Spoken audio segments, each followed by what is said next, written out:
Assalamu alaikum warahmatullahi wabarakatuh. Mpenzi mtazamaji, natumai umzima buheri wa afya. Jina langu ni Haifa Muhammad na karibu katika kipindi kipendacho Pewa Asubuhi ndani ya kitengo Afya na Ustawi. Alhamdulillah, tupo naye si mwingine bali ni Collins Oko ndani ya studio zetu za Mahdi TV, anayekujuza mengi kuhusiana na masuala ya afya. Kama unavyojua, tunaangalia upande hasa wa wanaume, tujue kwamba nao wanafaa kuwa safe kivipi, isije tukasahau ama tukawasahau namna moja au nyingine, kwa sababu ni watu ambao ni muhimu sana katika jamii. Na katika mada yetu ya leo, mpenzi mtazamaji, tunaenda kuangalia saratani ya korodani ambao ni testicular cancer. Tunataka kujua zinatokea vipi, ama pia kuna dalili zipi ambazo vijana hawapaswi kuzi-ignore ama kuzipuuza kuhusiana na hili swala, kwa sababu ni swala muhimu sana, na tukielekea kwake tutaweza kufahamu mengi na mengi zaidi. Karibu sana Collins. Asante. Habari ya asubuhi. Mzuri sana. Karibu sana. Naam, tukielekea katika mada yetu, tunataka kufahamu kwanza, what is testicular cancer? Kuna majina ambayo unajua kabisa yana uzito sana kutamka. Yeah. Karibu. Naam. So testicular cancer is a cancer of the testes, basically. It is an abnormal growth of the cells in the testes. Okay. So the testes, I would say the architecture of the testes, iko na cells kadhaa. Okay. So amongst the cells that are there, you can have growth, abnormal growth of the various cells. So an abnormal growth inamaanisha, so when a cell is growing, inafaa kufika mahali inaacha kukua, na ikisha kuwa mzee inakufa, cell ingine ina take over. And that's usually for most of the cells in the body. So when you have an abnormal growth, inamaanisha that the cell has escaped the cell cycle, what we from the scientific perspective. So if you escape your cell cycle, that is the normal for it, then it becomes a cancer. Yes. Okay. Yeah. And why are testes important? So the testes, so I would say actually it is the organ that makes a man a man. From the perspective that mtoto anapokuwa, so when the fertilization occurs in a female, when the sperm gets in and fertilizes an ova, there's something called an SRY gene. Okay. An SRY gene is what determines that child to switch from a female to a male. Okay. So to fertilize, when sperm and the cell from the female fertilizes, basically it is by default female.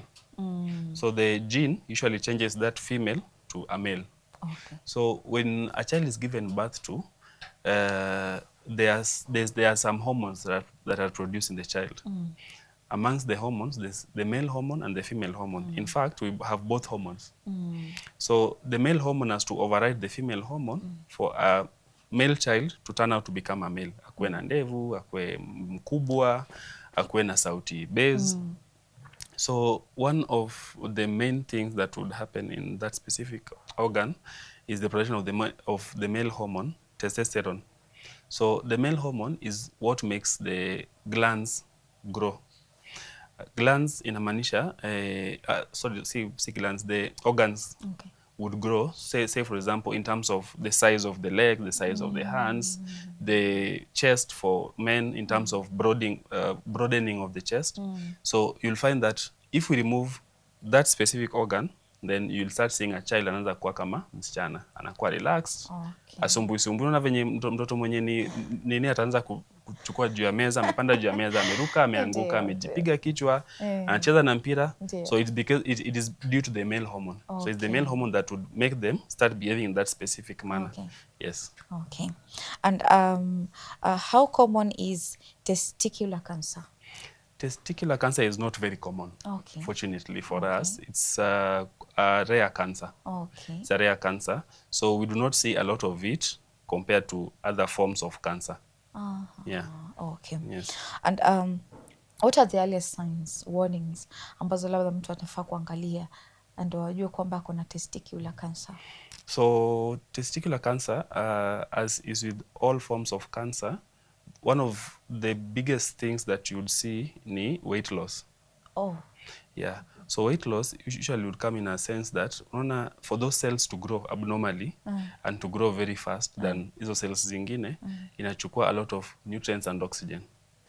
So you see the whole body usually controls the amount of nutrients and the oxygen that will go to different parts of the body for specific growth and development and function. So utapata wakati ambapo cells zimeanza kugrow excessively, zina develop more blood supply to that specific area, and then they grow faster. So by growing faster, it has to sacrifice nutrient needs za kwingine so that it can grow. So you'll start seeing loss of weight. Then apart from that, you'll also start seeing swelling. I think for majority of people, the easiest way you'd know, apart from loss of weight, which is usually not very clear, you might start saying, oh, yeah, ni diet, ama ni kutembea sana, ama ni shida ingine. You just now start seeing swelling. So you start seeing swelling in the scrotum, then you'd want to come in and do a little bit of check here and there kwa hospitali to know if there's anything that is going wrong or kila kitu iko sawa. Yes. Hizo ndo ambazo signs muhimu sana ambazo mtu anafaa kuangalia. Yeah. Okay. And is a painless lump always a cause for concern? Yes. Yes. And more so in the testes or the scrotum, to be specific, you'd not know what specifically is going on. Okay. Say for example, unaona kuna wakati mwingine you'd start having an excessive blood pooling in the scrotum.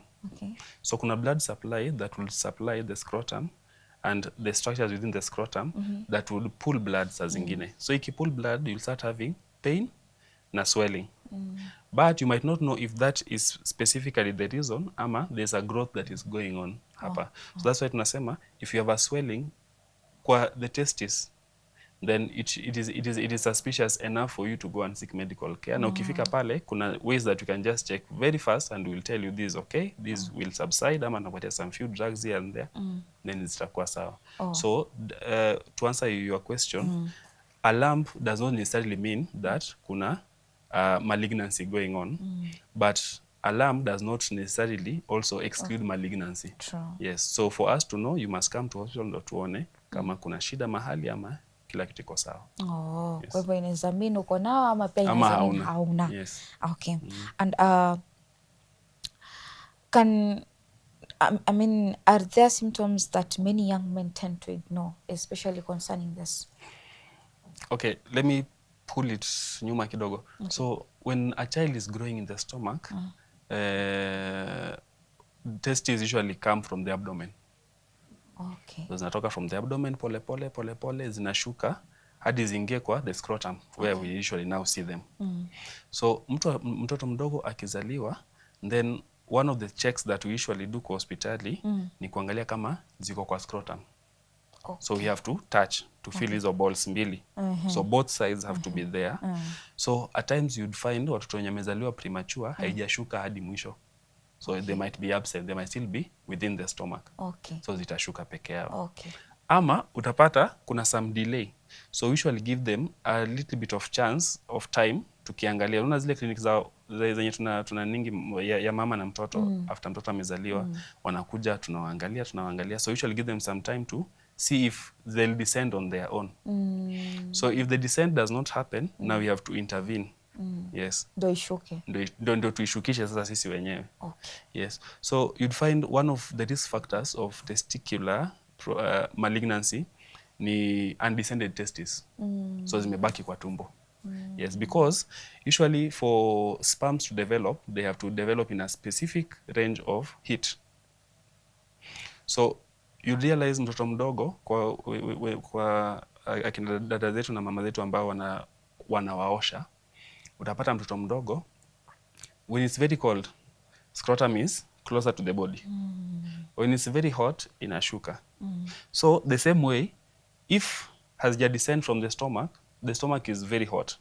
So zitaharibikia huko. Okay. And then it might switch to a malignancy, a cancer. Okay. So we prefer zishuke to the scrotum so that zikiwa hapo, if it is too cold huku, inarudisha back to the body. Yes, so it is warmer hapo. If it's too hot, itashukisha. Yes, and that is I hear a lot of healthcare workers saying usivalishe mtoto wako diapers, mtoto wako male diapers for long. Unawacha so that ikitaka kushuka zinashuka, zina hang. Okay. Yes. Yeah. So that's the reason as to That's why one of the reason. one of the reason why Yes. as to why unaambiwa mtoto usimwache na pampers for a long time. Yeah, na si mtoto peke yake, hata watu wakubwa, because you see, if you still intend to have children, the sperm have to develop between 32 degrees and 34 degrees of heat, of temperature. Na umejua mwili yetu is around 37. Yes. So that is too hot for the sperms to develop. Okay. Spermatogenesis to occur. So what we say is that for a man, haufai kuvaa boxers zenye iko too tight. Yes. So now when it's too tight, scrotum iko hapa, umeipandisha juu to the body and it's hot, itabaki hapo. When it's a little bit loose, if it's too hot, itateremka peke yake. It does it on its own. Itateremka peke yake. If it's too cold, itarudi juu. Yes, and when you sleep at night, sleep free if possible. If possible. Everybody has their own preferences, but sleep free so that zikitaka kushuka zinashuka, zikitaka kupanda zitapanda tu peke yao. Yes. Because pia I think it's the same pia kwa wanawake. Like there are things that they should avoid, especially sleeping with panties at night. Wanaambiwa or bra, wanaambiwa sana sana ni vitu ambao ni unhealthy. Inaweza kuja baadaye ikasababisha nini harm. Unless mtu labda kwa menses, you know, hapo uwezi nini, because you have to. Another thing, can one testicle naturally be larger than the other? Yes, it can. It can, and it does not mean that it is an abnormal thing. It can be larger, but we still have to look. You might think it's larger because it's larger, but there's something else that is going on. So we can still have a look and tukwambie hii iko sawa, hii haiko sawa. Yes. So it's just good to be careful and see hii haifanyani na hii, what would be the problem, so that ukikuja kwa hospitali alafu tukwambie that hakuna shida, then you are safer than mtu ameassume hakuna shida, then ukifika baadaye kumbe kulikuwa na shida inaendelea na uliona na huku seek medical care. So yani nile unakuwa alert whatever the case. And Amanda nasema it's very important kujiangalia, like self-examining, which brings us to this question. Why is regular testicular self-examination very important? It's very important because it helps to detect a lot of things. Amongst them, like sasa tunaongelea malignancy. The next thing, it can also help to detect kitu tunaita varicocele. Varicocele ni ile yenye you have increased blood pressure to the testis. So utapata blood supply back from the testes, the veins zinatoka from that organ, the scrotum, and then inapanda juu. Ikipanda juu saa zingine inakuwa na too much pressure zuko juu, so blood ina pull back chini. Ikipull back chini utapata you'll start having a little bit of pain. So it can be pain yenye it's there, ama pain yenye ukiguza tu kidogo it's pain, kuna some pain. So would say for example, if you examine yourself, and that's why tunasema it is okay to look yourself in the mirror, which most men don't prefer to. See that you are normal. See that this side is the same as this side. Hapa haijafura, hapa haija change color, hapa haija. Juu sasa unaona if I can pull it further kidogo, kuna some malignancies zenye zinapatikana hata kwa kiungo cha uzazi ya wanaume. So amongst the things that you can realize hapo ni kuna a small ulcer, a small wound mahali. So when you're examining yourself, you should examine yourself quarter. If you feel pain mahali, check and see where is that pain coming from. Is it a small wound iko hapo? Na it is the easiest way to know that hii ni cancer. So if you are not checking and you don't know, una feel tu pain, unasema wacha nichukue painkiller inapunguza, wacha nichukue painkiller. Itafika mahali that now we'll have to come in and remove either one side of your testis or both sides of your testis. So it is ataki tufike hapo. We prefer huku nyuma when you can just come and remove a small part, ama we come and remove a small part of nini ya uzazi, kiungo ya uzazi. So kuna mahali penye tunatoa a small part of it, ama tunatoa yote. Yes. So what happens when both the testicles are removed? So tukitoa zote inamaanisha of course hawezi kunini mtoto, kupata mtoto. Hawezi pata mtoto. And the next thing for them, we usually have to help with the nini hormones. So because now the hormones usually are supposed to be produced by the testes, amongst other sizes zenye zinaweza kuproduce the hormone, but majorly is from the testes. So we have to come in and help in terms of hormonal therapy. So for most men, they do not want to reach there, because for men, they usually really care about how they look. True. Yes. So hatutaki tufike hapo, so hatutaki kutoa, but for those wenye tunatoa side moja, because it might even start with one side. Okay. So if you check mapema na uangalie na utuambie mapema na ukuje kwa hospitali and you to check tuone ni side moja, we can just remove one side and remain with No, one side of survive the na testis. nyingine. Yes. And it's very capable kunini mtoto na side moja, by the way. Yeah. Yes. Sasa, okay, concerning maybe the erectile dysfunction, Yeah. does it come in hand with this side ya testicles or? Yeah. So erectile dysfunction, testicular problems would affect the erectile function. Say for example, kama uko na varicocele, which is an enlargement of the blood vessels, zenye zime pull blood, you might start having erectile dysfunction. So you might not be able to have an erection or maintain that erection for a period of time that your partner is satisfied or you feel is normal, because umejua hatuwezi sema ni for dakika 3 ama dakika 5, depends with you and what you people are doing. So tunasema erectile dysfunction would come in ways that you'd see it from any problem that would affect the testes. You'd also see it from problems that would affect the prostate pia. So around that area, hatutaki anything to affect it, because the moment to may affect, then it changes everything around it. Yeah. And vile tuseme hizi mbili zimetoka, the two testicles zimetoka. Yeah. So does it mean bado atakuwa na ile activeness in him? Yeah.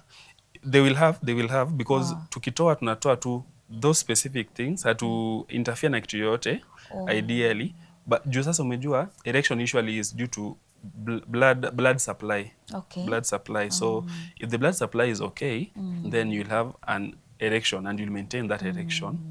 But the problem is you'll not be able to impregnate, because whatever holds the sperms is ndo chenye tumetoa. Okay. Yes. Okay, thank you so much. Acha tuchukue mapumziko, tukirudi tutaendelea na awamu ya pili. Sawa.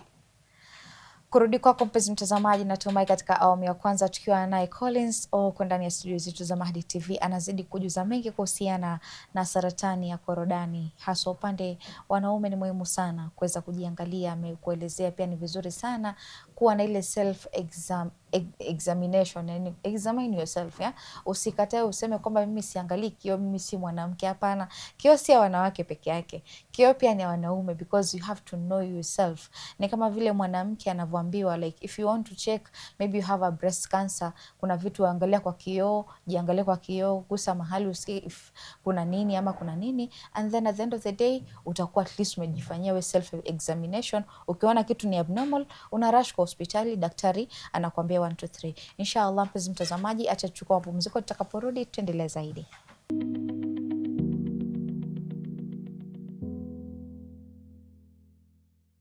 Assalamu alaikum warahmatullahi wabarakatuh. Mpenzi mtazamaji, karibu tena katika awamu ya pili ya kipindi kipendacho Pewa Asubuhi ndani ya kitengo Afya na Ustawi. Tunazidi kuwa na Collins huko ndani ya studio zetu akikujuza mengi kuhusiana na masuala ya afya. Afya ni muhimu sana hasa kwa wanaume. Wanaume wengi afya zao wamezieka mbali, wamepuuzia mbali afya zao, na hiyo ni swala ambalo linatia wasiwasi. Ndio maana utakuta watu wanakuambia maybe wanaume wengi wanapoteza maisha kulingana na ugonjwa 1 2 3. Kwa sababu gani? Kuna ile early detection. Tumeamua kwamba tuangalie maradhi. Kuangalia maradhi yako ile kudetect early ni muhimu sana, kwa sababu at the end of the day treatment yako itakuwa rahisi, pia ile gharama itakuwa haiko pale ambapo labda imefika at the peak. Inshallah tukielekea kwake tutafahamu mengi na mengi zaidi. Karibu tena. Naam. Tukiangalia swali lingine ni kwamba should men consider sperm banking before treatment? Yeah. They should consider, because you see, if it is in an advanced stage and you have to remove both, then of course the sperms will be gone. Yeah, so it's an option you can consider, especially for those who desire fertility, for those who desire to sire children. Yeah. So tuseme maybe iko katika hii process ambayo labda imefika hiyo nini testicular cancer imefika mbali. So the sperms zinatolewa? Yeah, zinatolewa so that they can be banked, and then tunatoa the testes. Okay. Yes, because the more we maintain them there, the higher the chances of spreading. So if it spreads now, there's something else that tutakuwa tunakata pia. So hataki kukata kila kitu. Hatari sana hiyo. Yeah. Hatari kubwa sana. Na chenye nilikuwa nimesahau kusema pia ni examination also does not just depend entirely on the patient ama on mtu mmoja. The partner can also help to examine. Atakwambia what I'm observing, hii haifanani na hii ama hii imebadilika hivi na hivi yani. So we are trying to say that it is a whole community approach that sasa wewe utajiangalia na kama unaona kuna tofauti utamuuliza mwenzako, hapa naona kuna tofauti, hebu check it from your perspective, from where you are standing. Ama yeye mwenyewe atakwambia what I'm seeing here, there's something going on, can we go and seek medical care? True. Okay, another thing is, will treatment affect sexual function? Okay, so for most men that would usually be the first question. So will it affect sexual function? Yes, it will. Because you see, one of the things nimesema ni they usually correlated.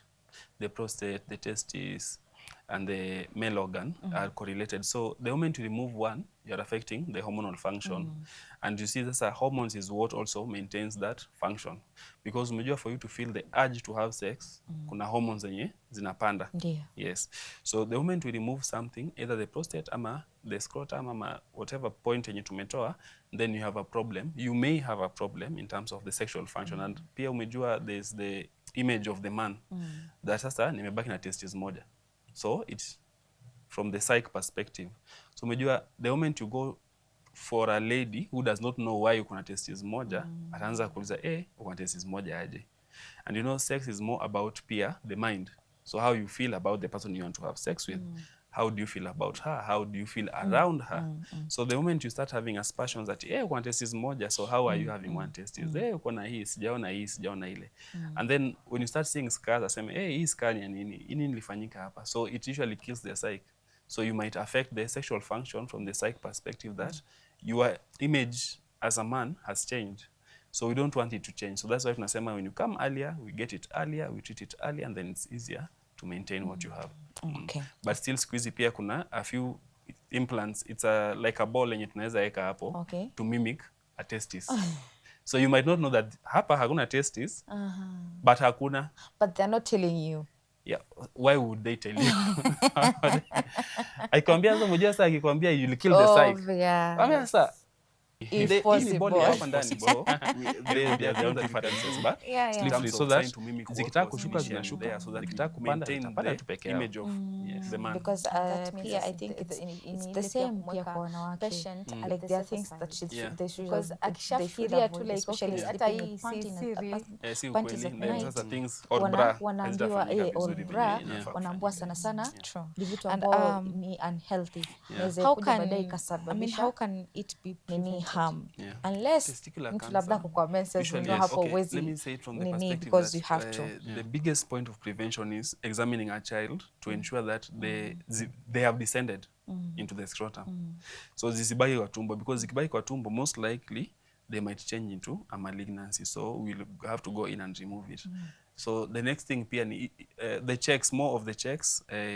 You have a partner who helps you to check. You as a person are checking.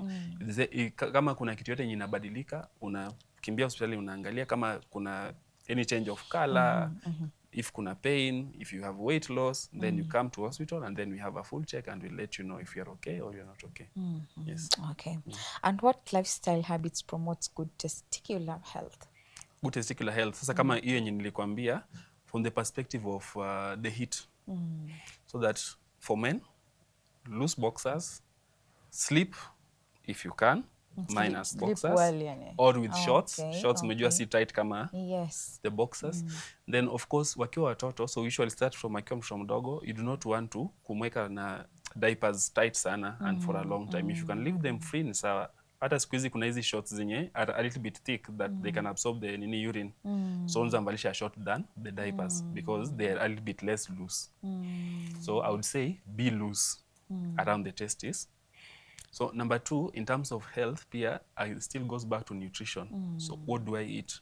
So for sperm production, you require a lot of minerals and vitamins. Okay. And specifically for the zinc. And Ebu peana the examples of kuna mtu labda anajuza some mineral labda nitakunywa maji. Anadhani labda mineral ya maji. No.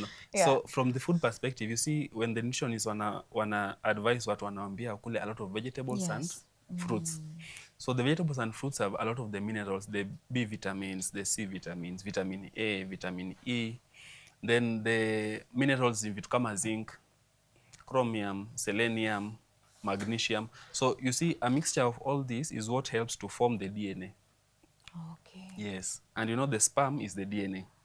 Because the sperm ikifika pale, ikifika inasimama nje, ina inject DNA into the ova, alafu inabaki nje. Okay. So what we want from the sperm is the DNA. Okay. Of course, apart from the DNA, pia tunataka the structure of the sperm, because umejua sperm, kuna zenye zinawanga sperm, what you people usually know. Kuna zenye ziko na vichwa mbili. Okay. Kuna zenye ziko na mkia mbili ama tatu. Kuna zenye hazina mkia, kuna zenye hazina vichwa. Yeah. So in a sperm, we usually prefer to have a good quality sperm ni yenye inaweza songa, yenye iko na DNA mzuri, na yenye the structure of the head pia ni sharp. Pia kuna zenye the head si sharp venye inafaa kuwa sharp, ni blunt. So when you eat right, vitu kama zinc, selenium, they help in DNA replication. So when the DNA replicates the right way, you have a good quality sperm. But when DNA replicates the wrong way because of deficiency in the minerals, in the vitamins, then you have a sperm that has a different morphology. Tunaita morphology, different structure and shape, which we don't want. We want a sperm that is in a specific shape for a specific reason, because it has to swim in a specific direction. Unata pia kuna sperm zenye zikikuwa released, haziswim zikienda mbele, zinazunguka zunguka. Okay. Yes. Yes, so in terms of health, there's the nutrition part, there is the health of around the area. Then pia in terms of diseases, so unaona some of these diseases that we usually get, STIs, would affect the sperms hadi kwa testes. So utapata kuna, okay, let me say it from the perspective of men, they do not want to go to hospital hata akipata hizi diseases. True. Because kuna that stigma, oh, hii ni STI, you are not married, ama you are married na uko na STI na bibi yako hana, so what happened and all that. And you know, the medics will not ask you such questions, by the way. When we are being trained, we are not trained to judge. Yes. We don't judge you. What we can just tell you ni, sexual activity has to be done in a safe manner, so that next time you go doing what you did, please do it in a safe manner.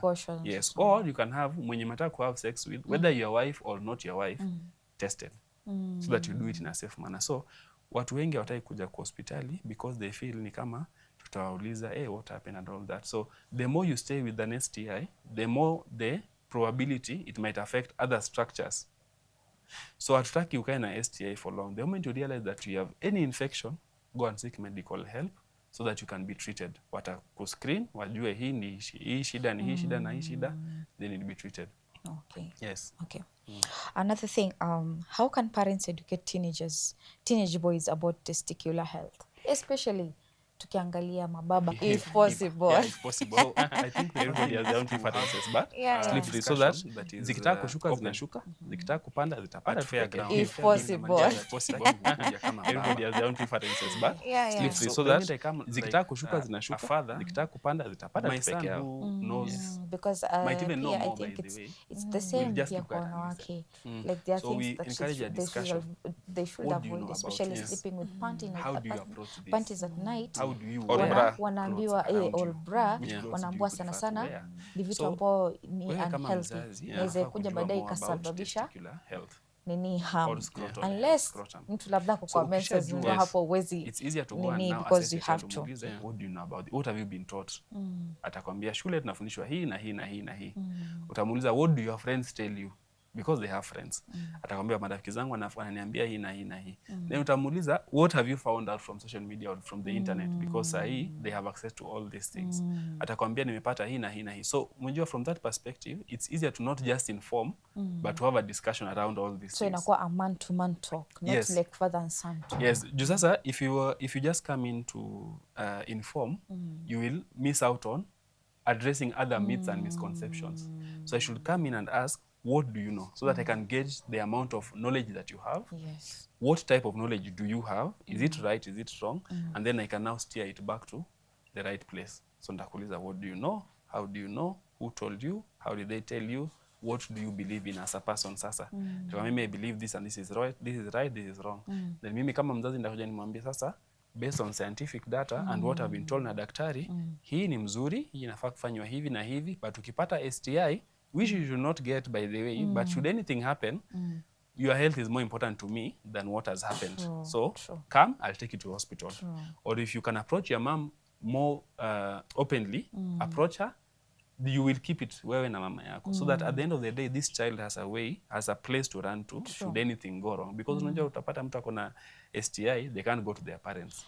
Because anajua hapa mimi either ni fimbo itafika, either ni makelele nitapigiwa, ama nitafungiwa kwa nyumba sasa. So it's good to just have them have a way of venting should anything wrong happen, so that itakuwa ni either mama or kuna uncle yake mwenye amezaa na ama auntie, so that you now know that sasa if there's anything that he might feel afraid kuni approach, at approach this auntie, at approach mama yake, at approach the uncle, then the uncle will come to me, I will fund the hospital bill and whatever, so that at the end of the day you do not just want to raise up a child who represents you.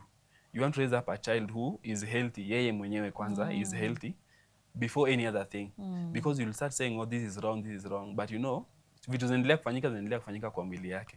Yes, so we'd want to first treat the child. After treating the child, you can counsel the child, you can talk to the child, but talk to the child in a humane way, because it's not always about the beating and so on. Yes. Sasa mjua, if we look at it from the perspective ya life, we've all made mistakes. Yes, so we tunapatia tu chance ya ku make mistakes, but have them talk to them so that as they make mistakes they don't make the same mistake again. Unaambia what you've done, this is the effect of what you've done, this is the effect of what you've done, this is what it might lead you to. Yes. True.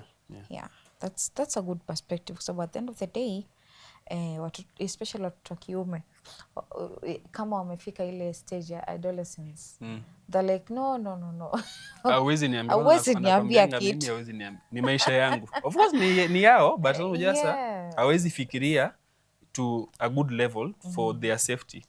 Yeah, so they are daring, they are very daring at that age. So you have to tell them and talk to them pole and mentor them into what you want them to become. Because pia mimi, if I'm not a role model to that child, it's difficult for that child to be told, usifanye hii, na anaona nafanya the same thing inaambia asifanye. So it's easier to role model them and also have those around him as good role models for him.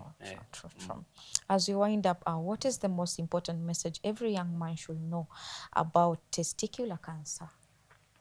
The most important message I would say is that it is treatable in the early stages. You should not shy away from reporting to a healthcare facility for checkup.